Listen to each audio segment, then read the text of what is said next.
Our Darshanit this Shabbat is Hank's aunt, Dr. Jody Kussin. She is a teacher, clinical psychologist, and author, and is currently the director of community-based services for Casa Pacifica, a children's residential and community-based mental health program.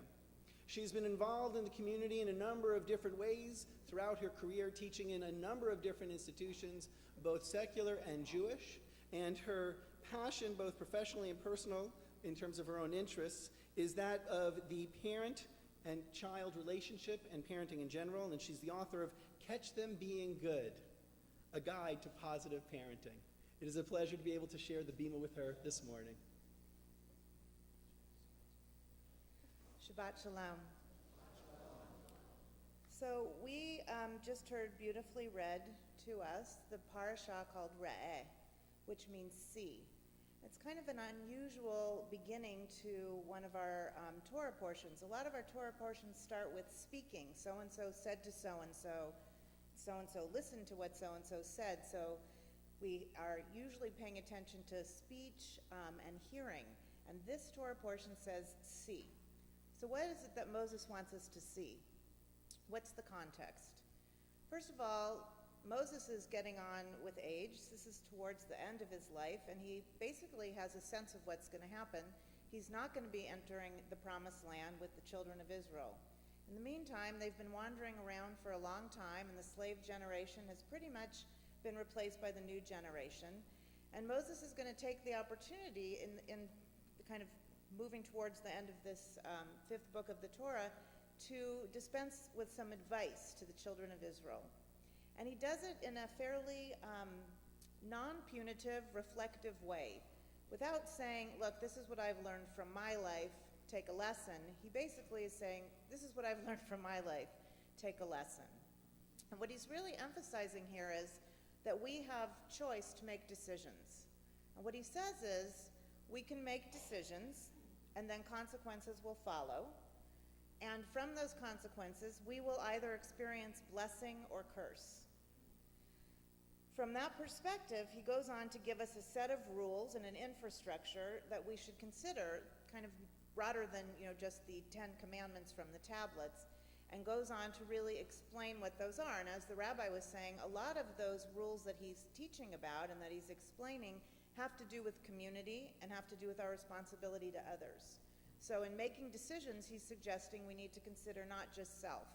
And in particular, we need to consider things like how to make holy the mundane, how to make special and sacred, the everyday, as well as our responsibility to others in our community.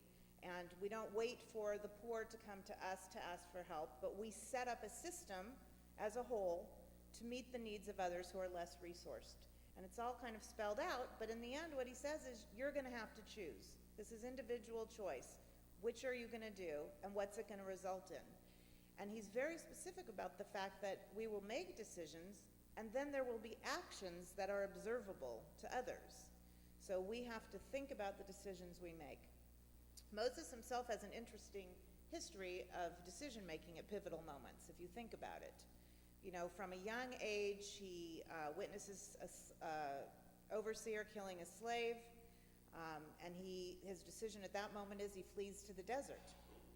We today would say maybe he has impulse control problems and anger management issues, and he probably has ADD and needs to be medicated, which we see actually a few times with Moses in his decision-making. There's some impulsivity, and that's actually what gets him in trouble in the end, and why he can't enter the promised land.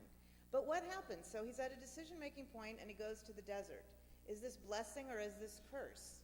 Well, while he's in the desert after fleeing, some good things happen to him. He ends up meeting his future wife and his future father-in-law, who becomes a mentor of sorts to him and a leader, role models for him what leadership looks like. And then he ultimately has the encounter with God through the burning bush, where God is asking him to go back, free the children of Israel from the slaves, from Pharaoh. He said, I don't think so. So in that decision moment, he's not impulsive. He goes back and forth. I don't think so. I'm not capable. I don't really want to do this. In the end, he makes the decision, which really changes the course of all of our history and his role as one of our leaders, to go back and do it. Does he internalize that as blessing or curse? Well, in addition to freeing the children of Israel and really creating the whole our whole history, he also reconnects with his brother Aaron and his sister Miriam, and he enhances his own sense of family. He kind of goes through three families, Moses. He's raised by Pharaoh's daughter, then he has his biological family, and he has his family he meets in the desert. So all of these pivotal points of decision-making for him have resulted in him thinking, okay, if I rewind things now, are there decisions I might have made differently? And of course, one that comes to mind is when they are in the desert and they're hungry, and he talks to God, and God suggests, I will produce manna for everyone to eat. Out of a moment of perhaps impulsivity, we don't know, Moses strikes the rock and makes it look like he's magically gotten the food. So rather than being humble in that moment and kind of giving the attribution to God, he takes credit for it, and he ends up paying a very big price in terms of blessing or curse. He's not going to enter the promised land when everyone else does.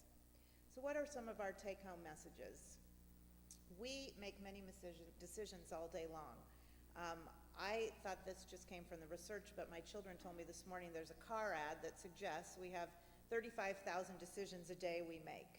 35,000 decisions. We certainly do not pay close attention to all 35,000 of those decisions, or we'd be paralyzed and never get out of bed in the morning. So which decisions are we going to highlight for ourselves, and how are we going to make the decisions? And can we increase our own mindfulness about these decisions and the decision-making processes? And the answer is yes. We make sacred the mundane. We spend time reflecting on what is going to be important to us.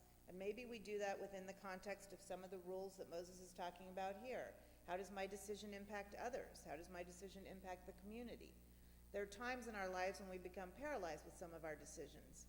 And we forget that actually, while we're in control of making the decision, there are a lot of things that follow from decision making that are beyond our control. So after we make our decisions, there are observable actions the community can see, our family and friends can see, and then we have the possibility to internalize either the sense of blessing or the sense of curse from what we've done. So it is actually the yortzeit of my Zedi Shaya, and some of you, of course, some people here know him very well. Half of the people here are named for him. He's a 24 grandchildren, of whom many carry his name. Zedi Shaya was born and raised in Stachov in Russia during a time of unrest and persecution. He had lots of pivotal decision-making points that he had to figure out what to do. And at one point he decided he would risk his life literally to leave Stachov. And the story goes that he was chased by the Cossacks, he hid in the woods, he found a hollow tree trunk, and he survived there for 3 days until he ultimately left Russia and went to beautiful Winnipeg, Manitoba, Canada. How they got there, whole other story. But he made that decision, and he had to sacrifice a lot to get there, and he ultimately got to Winnipeg, and he married, and he raised 3 children, who had 9 grandchildren, who had 24 great-grandchildren, and everybody ended up in California at some point. And Zedi Shaya used to tell this story. He said, I was headed here. My decision was to do everything I needed to get here.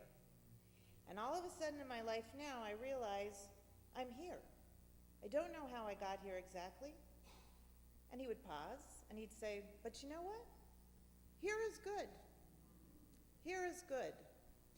And I think if we want to take a message on this Shabbat morning, when Hank became a bar mitzvah, and we're all celebrating together this Shabbat, if we take a minute and contemplate putting aside our worries and our tsuras and our aggravation and try and just internalize that sense of blessing and think about what Zedi Shaya would tell us today, which is, here is good.